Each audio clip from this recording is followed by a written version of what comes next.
Mga katambay, mga kababayan, si Kamanong po nagbabalik po muli dito po sa Tambayang mga kabayan para po magkomento po sa inyo. Samahan niyo po inyong lingkod. Magandang umaga po, tanghali, hapon, gabi. Madaling araw po sa atin lahat saan masulok ng bansa o mundo tayo naroon. Naway maingatan po tayong lahat mga kababayan. Ito po, umpisa na po natin mga tambay. Ito po, kanina lang po ito, kapapasok lang po na nagulantang po ang pamilya Duterte mga tambay.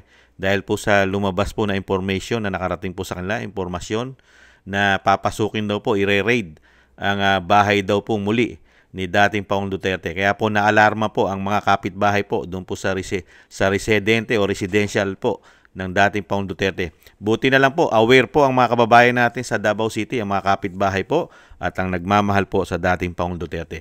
Pakinggan po natin ito mga tambay at panoorin po at komentuhan po natin ang nangyari po na sitwasyon po doon sa Davao City sa bahay po ng dating Pangulong Duterte. Order. Kasi isa na siya sa mga requirements kung mag-search na ako na. So, pag naana ang mga pulis, abot na sila mo-coordinate sa mga assigned na mga tao sa amo, kay kami ang mo-coordinate sa mga lawyers na nakatoka sa balay ni Sir. So, laan mo yung namatigdan na maabot, i-sort na lang mo anak sa headerin or sa amo at least matapday na to as mga lawyers na pwede na i-contact. I just woke up. And next, Kaya tinawagan ako. volunteers must guide police inside the premises. So, naatay mga kutahay sa sa search warrant, kutahay 5 ka pulis ang musulod. So, isa ka pulis dapat 2 ka volunteers ang mag-guide sa ilaha para mabantayan na to sila. And pag mag-search warrant, pag mag-search naman po na sila, sir, nana sila, naka-indicate na sila specific lugar kung sa kwarto. Sa kwarto lang ang sila tanan. Hindi sila pwede magbulag-bulag, kaya dapat may group lang sila. Hindi sila pwede nga. So, we're currently having a short briefing sa mga tao na nandito to just follow the rule of the law para if ever pagpapasukin talaga lahat nila yung sa loob ng bahay, okay tayo then smooth ang operations. Naka-assign na volunteers per police. Nakakabuo per police. So, next guy. So, volunteers must keep calm. Kalma lang yun ta, kinaingon, wala naman yun tayo mabuhat, so, kalmado lang yun ka dapat ninyo. Basta, ganyan pa ka? Sorry. Lagi? Si Paolo? Lagi.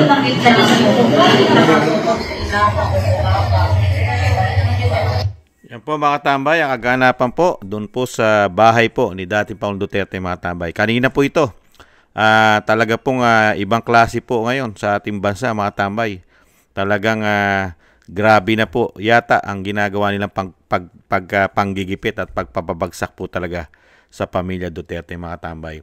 At yung sinasabi nga raw po na papasukin o ipapasukin at ire-raid daw pong muli ang ng CIDG mga tambay ng SAP ang sinasabi po na mula raw po sa Luzon ayon po rito sa ating mga kababayan na yun daw po magre-raid di umano. Kaya po pinaghahanda po nila ang lalo po mga abogado po, ang mga abogado po ng mga Duterte na kung itutuloy po ng CIDG at ng SAP ang pagpasok po sa bahay po ng dating Pangulong Duterte ay kailangan po ay sumusunod sa batas.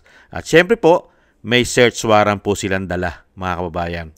At mahirap na po. Alam naman po natin na sitwasyon ngayon dahil pinababagsak nga po sila, di umano, di po ba? Pinababagsak po eh. Nakita nyo po, patong-patong po ang aligasyon sa kanila. At ang dating Pangulong Duterte wala na sa Pilipinas dahil nga pinatapon nila yan sa The Hague, sa Netherlands. Kidnapping nga, lumalabas na pagsusuri dyan at pag-iimbestiga, lalo ng Senado. Di ba? Talagang ang Vice President ay ganun din. Nakatimbre na rin daw po yan sa ICC. At may mga kaso pa po yan galing sa DOJ at NBI. At meron pang impeachment na kakaharapin pa ang Vice President sa Senado. Nakita nyo po. Lahat po ay ginagawa na po nila mga kabayan. Kaya po mga kabayan, isama po natin sa dasal at panalangin na huwag po sanang ipag-adya. At syempre po, huwag po sana sila magtagumpay sa mga masama po nilang gawain at balak dito po sa pamilya Duterte, mga kabayan. Kung sino pa yung naglilingkod ng maayos at tama, siya pang ginigipit, mga tambay. Kung sino pa yung nagbigay ng napakagandang karangalan sa ating bansa, paglilingkod sa ating bansa, sa mga Pilipino, majority ng Pilipino ay nasiyahan.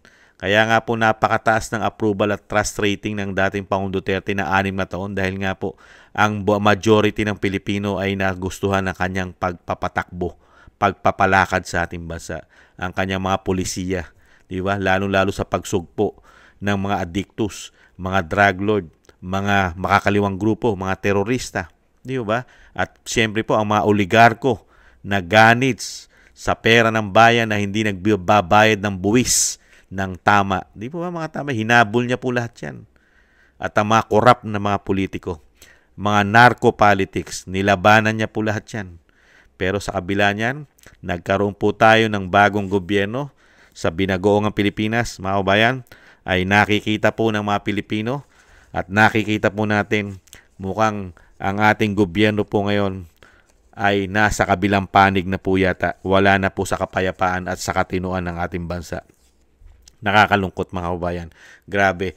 Kaya nagpapasalamat po tayo, lalo po si Kamanong, sa talagang sa pagmamahal.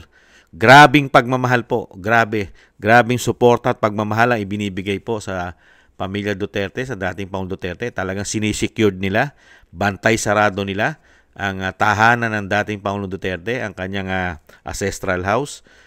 Talagang mahirap na nga.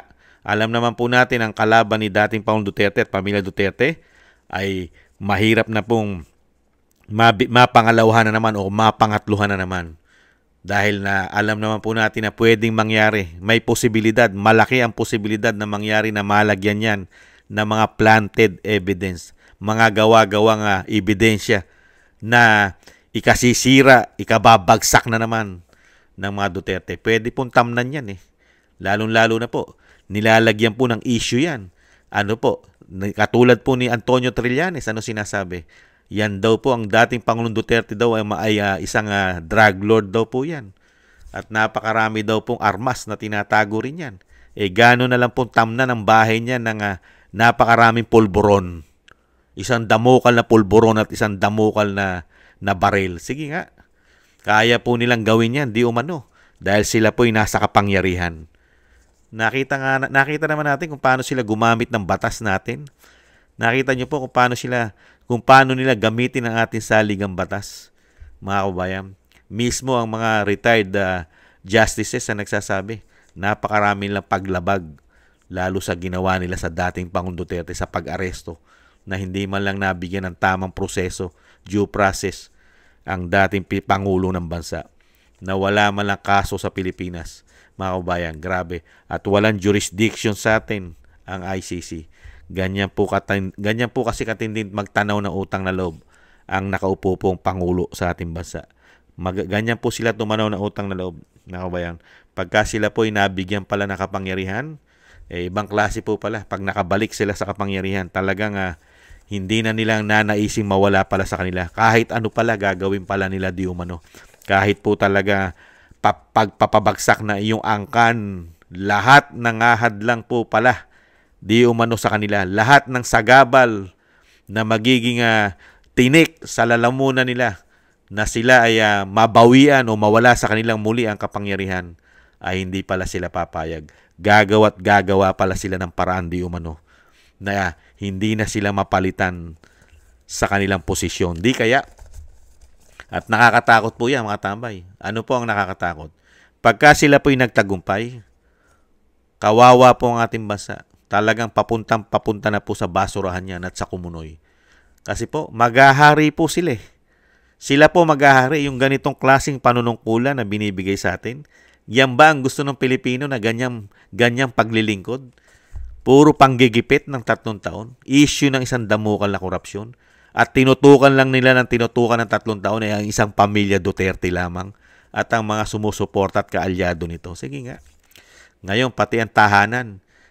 Pangalawang beses na po yan Nag-attempt na po sila dyan noong nakaraan. Ngayon, ito na naman po. Talagang gamit po ang mga kapulisan na galing ng Luzon. May mga SAP pa. Di ba? Galing ng Luzon ang gagamitin yata ang kapulisan, mga tambay. Ibang klase.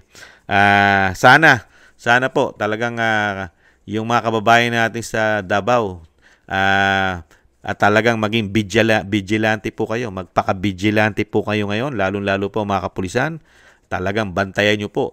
Gamitin nyo po ang ating technology, ang ating po mga camera, ang ating mga cellphone sa lahat po ng kilos at galaw ng papasok po ng mga kapulisan dyan na galing sa Luzon ay kailangan po talaga na inyo po talagang paghandaan. Lalong-lalo po, meron po tayong mga gadget dahil mahirap na po. Masalisihan po tayo. Matamnan po tayo ng mga planted evidence. Huwag naman sana, di umano mga kababayan. Kaya maraming salamat po sa ating mga kababayan sa Mindanao, yung mga kababayan natin na nagmamahal sa dating Pangulong Duterte. Mabuhay po kayo. Talagang hindi nyo po pinababayaan ang dating Pangulong Duterte.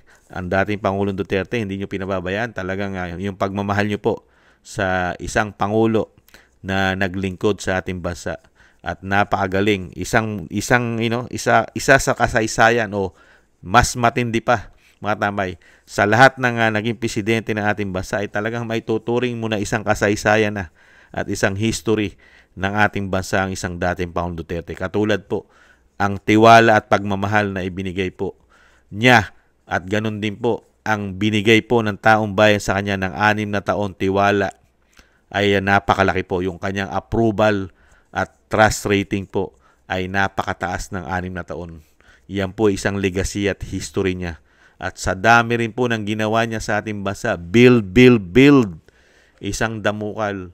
At syempre po, yung kung paano po siya humawak ng mga problema ng bansa ay nakita po natin talagang kung paano po siya hands-on, lalong-lalo ang COVID-19 na ilang taon po tayong baldado, halos wala tayong makain pero hindi tayo pinabayaan ng dating Pangulong Duterte na tayo ay magutom. Di po ba? Kaya lang, napakasama po na nangyari. Yung napakagaling na Pangulo, siya ngayon ang nagdurusa. Nagdurusa po siya dahil po sa sobrang pamumulitika, demolition job. Yung dating Pangulong Duterte na 80 anyos na, nandun na po siya sa dapit hapon ng kanyang buhay, pero ganun pa ang ginawa ng isang Pangulo ng bansa na si Ferdinand Marcos Jr. Ibang klase, no? Ibang klase po. Samantalang sila, binigyan ng karangalan ang kanyang ama na hindi maipalibing ng napakaraming presidente. Magmula nung presidente si Cory, si Ramos, diba? Si Gloria, si Erap, si Pinoy, hindi naipalibing. Tanging Duterte lang ang nakapagpalibing, mga kabayan. At ibinalik sila sa kapangyarihan sa puwersa ng Duterte at ng Vice President. Pero sa kabila nun, ito po ang pagtanaw nila ng utang na loob. Panggigipit. Ipatapon sa dahig, ipakulong sa ICC. At syempre po, si Bakin sa pagiging Vice President, ang isang VP Sara. Tamnan ng mga issue, kasuhan ng kasuhan. Ganyan pong klase po sila magbigay ng utang na loob, mga kabayan. Hindi naman po lahat ng Ilocano. Ilocano po kasi ang presidente at isa rin po siyang Bisaya. Half po siya eh. Hindi naman po lahat ng mga kababayan natin sa Bisaya hindi marunong tumanaw ng utang na loob. At hindi rin naman lahat ng Ilocano ay hindi marunong tumanaw ng utang na loob. Nagkataon lang po yun. Nagkataon lang sa pagkatao ng Pangulong Marcos Jr., mga kabayan. Isa po siyang may dugong Bisaya at may dugong Ilocano. Hindi naman po lahat ng Ilocano at Bisaya ay hindi marunong tumanaw ng utang na loob. Muli po mga tambay, isama po natin sa dasal at panalangin na maingatan po at hindi po magtagumpay ang mga plano po nila na masama sa pamilya Duterte at ganoon din po sa kanya pong tahanan, sa kanya ancestral house ay hindi po sila magtagumpay. Kung meron man silang plano na ilagay po dyan ng mga planted o gawa-gawang ebidensya, wag naman po sana at wag sila magtagumpay kung yan po ay gagawin nila. At naandyan naman po ang ating mga kababayan, hindi naman pababayaan yan. Hindi naman po Napakagagaling at napakatatalino po ng ating kababayan sa Davao City. Alam po nila lahat ang nangyayari at alam po nila ang gagawin nila. Mabuhay po kayo. Mga kababayan ko dyan sa Davao City, maraming salamat po sa pagmamahal at suporta nyo sa pamilya Duterte. Mabuhay po kayo. At kayo po ay mga bayani po. Mga bayani po kayo ng ating bagong henerasyon. Mabuhay po kayo mga kababayan ko sa Davao City. Protektahan nyo po. At tayo po ay para sa tama. Huwag po tayo sa mga mali na gawain. Siyempre po, thank you po sa mga nakakagusto po ng Tambayang Makabayan sa YouTube at TikTok. At siyempre po sa mga nagko-comment, like, share, and subscribe. Maraming salamat po. At bago po tayo magtapos, babati lang po ako ng shoutout sa mga kababayan natin, lalo po yung medyo nagbibigay po ng mga biyaya po sa inyong lingkod. Thank you po sa mga biyaya at tiwala. Thank you po, shoutout Kingston 123 ng Hong Kong, Eric Hershio ng Canada, Jake Yahut 4531 ng Maisog, California, USA, Gina Ray Solidides ng Berlin, Germany, Julieta Celona ng Sydney, Australia, Baby Roman, Ate Isa ng Cagayan Valley, si Jem Aris ng United Arab Emirates, si Jovelyn Watanabe ng Japan, at si Pilam. Maraming salamat po sa mga biyayang pinagkakaloob niyo po. At syempre po, bago po tayo magtapos mga kabayan, yung panalangin at dasal po ay ibigay po natin at isama po natin yan araw-araw. Ang pag-iingat po, kalusugan, buhay, madugtungan, makabalik po sa lalong mabilis ang ating dating Pangulong Duterte. At syempre po, yung pag-iingat po, lalong-lalo po, yung panggigipit ay sana'y mawakasan na po ang mga paghihirap, sakripisyo na nangyayari po ngayon sa pamilya Duterte. Sana po matuldukan na po ito sa lalong mabilis mga kabayan. At siyempre po, sa darating na halalan po, malapit na po, solid po tayo, PDP laban. Black voting po mga kabayan. Napaka-importante po ng black voting, lalo-lalo po sa Kongreso at sa Senado. Sa Kongreso po, mga representative po natin, mga congressman, kung ano po ang partido po ng congressman natin sa ating mga distrito, ay yun po ang iboboto natin. PDP laban sa Kongreso, yung mga congressman ng PDP laban o representative. At syempre, kilala naman po natin sa Senado ang Duterte 10, mga tambay. Solid po tayo dyan, black voting. Maraming salamat po. Ingat-ingat po tayo mga kabayan. Ingat-ingat po. Doble ingat po tayo. Muli po, paalam. Bye-bye. Ingat po.